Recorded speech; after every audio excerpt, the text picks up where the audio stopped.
Enfin, candidats et aspirants candidats au concours dans la catégorie éloquence, nous vous avons concocté un duel au sommet. Un duel qui risque d'être sanglant à en faire rougir les personnages les plus belliqueux de notre histoire. Car peu sont ceux qui ont réussi à les tenir en échec. Finaliste du concours de l'édition 2019 en plaidoirie civile, lauréat du concours 2020 dans la catégorie plaidoirie pénale, Théophane Corley est ce que l'on pourrait appeler le Voldemort de l'art oratoire. Drôle de comparaison, me direz-vous, mais je suis sûr qu'elle aura plus de sens si je vous dis qu'à chaque Voldemort son Harry Potter et qu'à chaque Théophane Corley son Clément Morel, mais je ne m'attarderai pas là-dessus. Face à lui, c'est un roc. C'est un roc, c'est un pic, c'est un cap. Que dis-je, c'est un cap, c'est une péninsule. Sa seule faiblesse, il y a un mot manque à son vocabulaire qui est pourtant si riche, la défaite. Et oui, lauréate en plaidoirie civile du concours local édition 2018, elle est également lauréate du concours national en plaidoirie civile la même année et devient la première candidate de l'ISIASO à ramener la coupe à la maison, comme le disait jadis un grand philosophe. Elle occupe aujourd'hui le poste de secrétaire générale, Marine Guibert.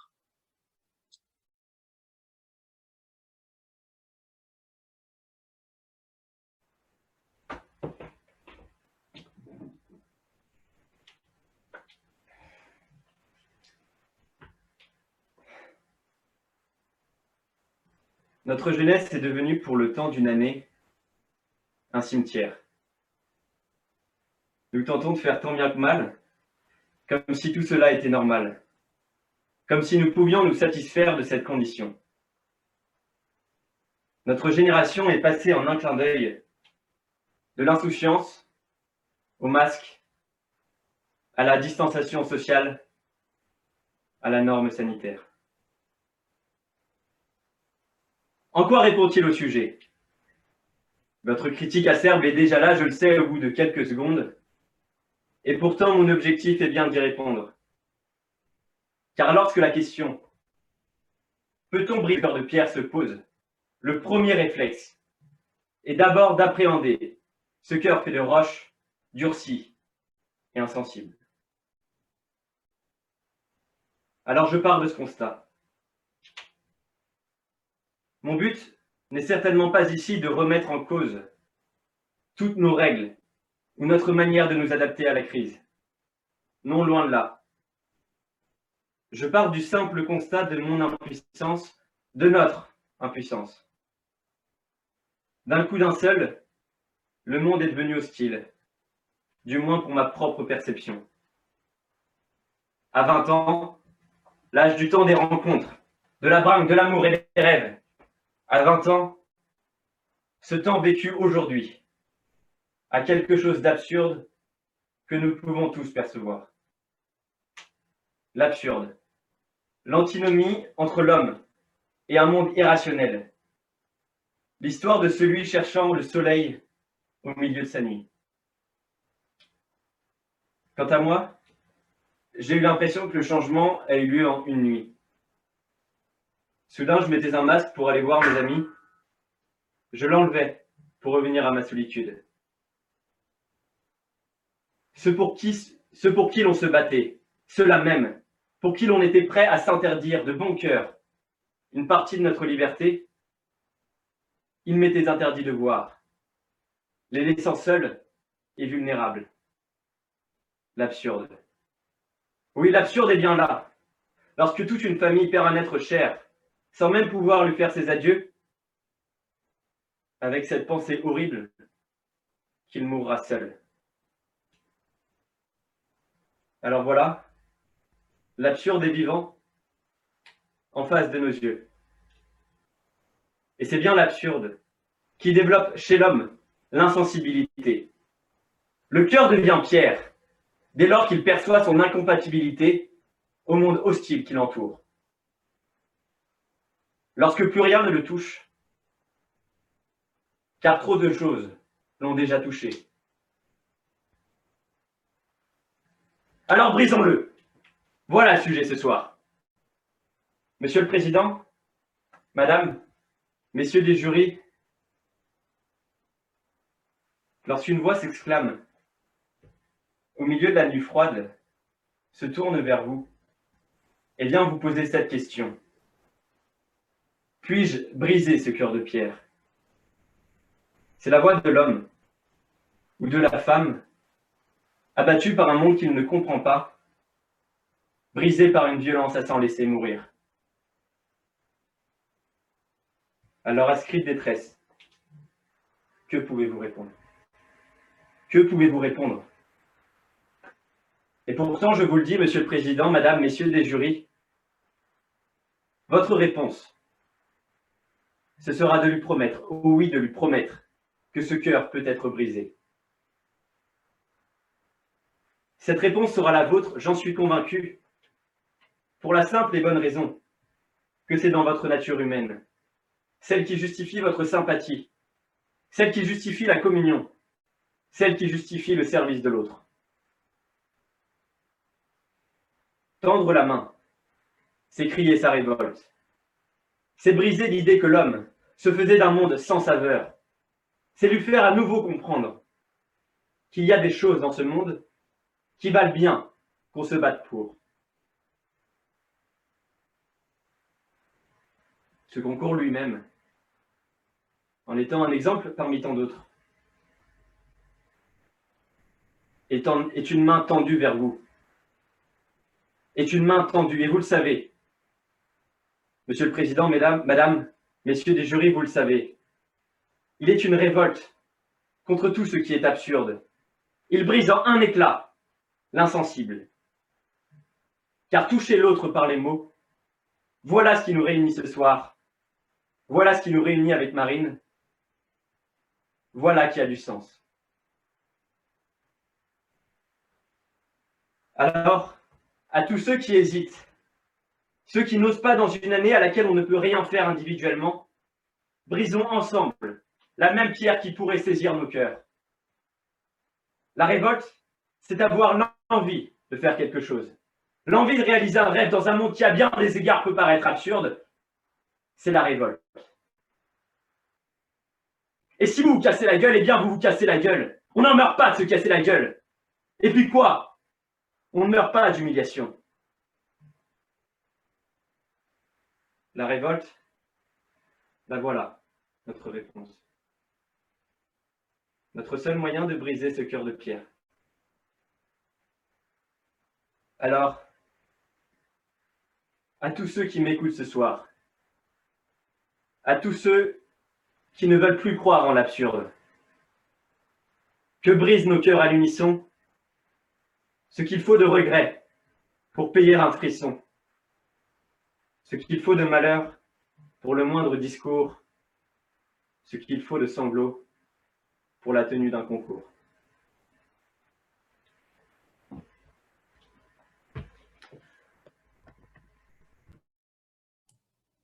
Merci, Monsieur Corlet. Vous êtes Guibert à la négative, s'il vous plaît.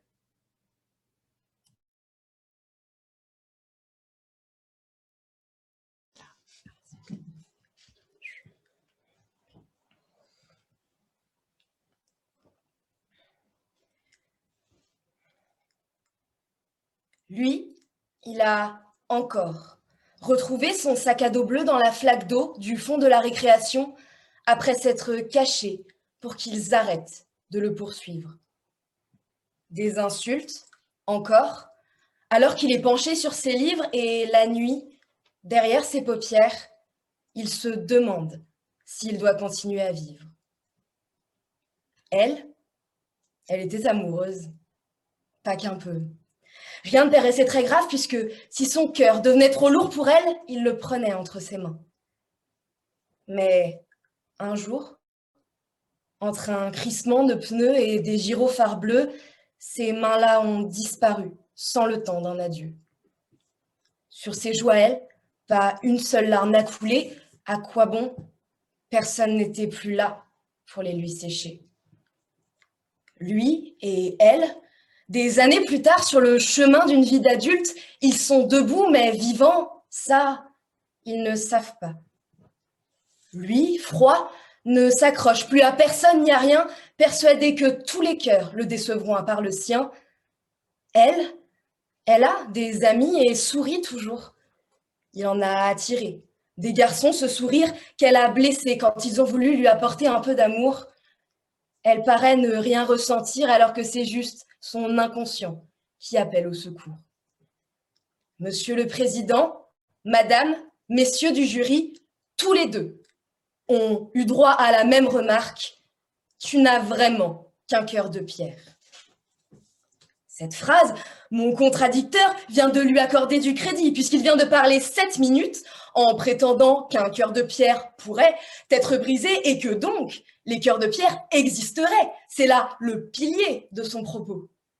Un pilier qui, contrairement à un cœur de pierre, paraît bien fragile. Monsieur le Président, Madame, Messieurs du jury, ce n'est pas parce que le cœur est un élément de notre corps que l'on ne voit pas qu'il faut en dire n'importe quoi. Avoir un cœur de pierre, à cœur ouvert. Si le cœur t'en dit est ma préférée, à avoir un cœur d'artichaut. Les expressions idiomatiques sur le cœur sont nombreuses, mais Monsieur le Président, heureusement qu'elles sont complètement fallacieuses. Imaginez, à l'inverse, ce qui se produirait. Si l'on avait le cœur ouvert, ça rendrait moins longues les opérations de certains chirurgiens, mais imaginez la douleur, l'effusion de sang tous les jours dont on serait victime. Si notre cœur nous disait réellement quelque chose, imaginez à quel point on pourrait devenir fou si l'on pouvait réellement avoir un cœur d'artichaut. Imaginez l'odeur nauséabonde au bout de plusieurs années de pourriture et l'insulte que deviendrait alors le compliment. Tu es vraiment jolie comme un cœur aujourd'hui. Le cœur, Madame, Messieurs, en réalité, est un organe musculaire creux, élément moteur central des afflux sanguins. Les pierres, elles, sont des blocs de roche. Les pierres ne peuvent pas être creuses, elles peuvent à la limite être situées dans le département de la Creuse, mais je vous assure, c'est là le meilleur rapprochement que l'on puisse faire. Un cœur de pierre est une image, pas une réalité. Personne n'a réellement de cœur de pierre au sens propre et même au sens figuré. Un cœur de pierre signifierait, mon contradicteur l'a dit, quelqu'un d'insensible, sans émotion. Or, c'est impossible.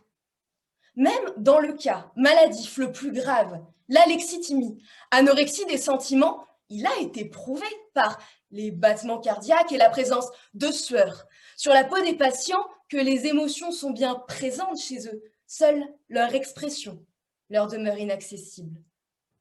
Le cœur de pierre est en tout et pour tout une fiction et il est absolument irréalisable de briser quelque chose qui n'existe pas. D'autre part, si le cœur est donc le réceptacle, le siège des sentiments, c'est alors évident que, sans même parler d'un cœur de pierre, un cœur à l'origine ne peut pas être brisé. Parce que, Monsieur le Président, il est impossible de briser une émotion. Il est impossible de briser un ressenti. Il est impossible de briser quelque chose d'incorporel. Les sentiments, eux, peuvent nous faire briser des choses.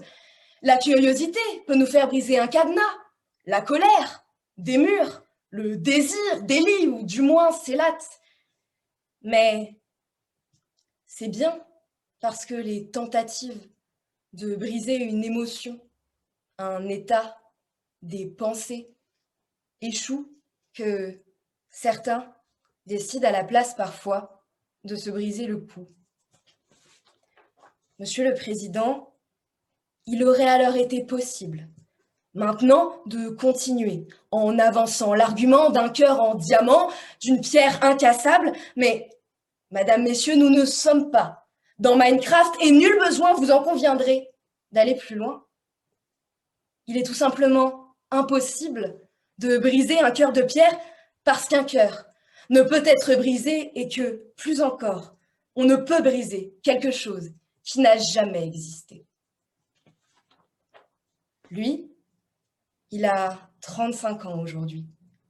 Dans son sac, il a la boîte de chocolat que lui a offert sa classe de 6e B avec qui il a noué un lien si particulier. Dans son appartement, En rentrant, son groupe soudé d'amis depuis 6 ans maintenant lui a fait une surprise et l'attend.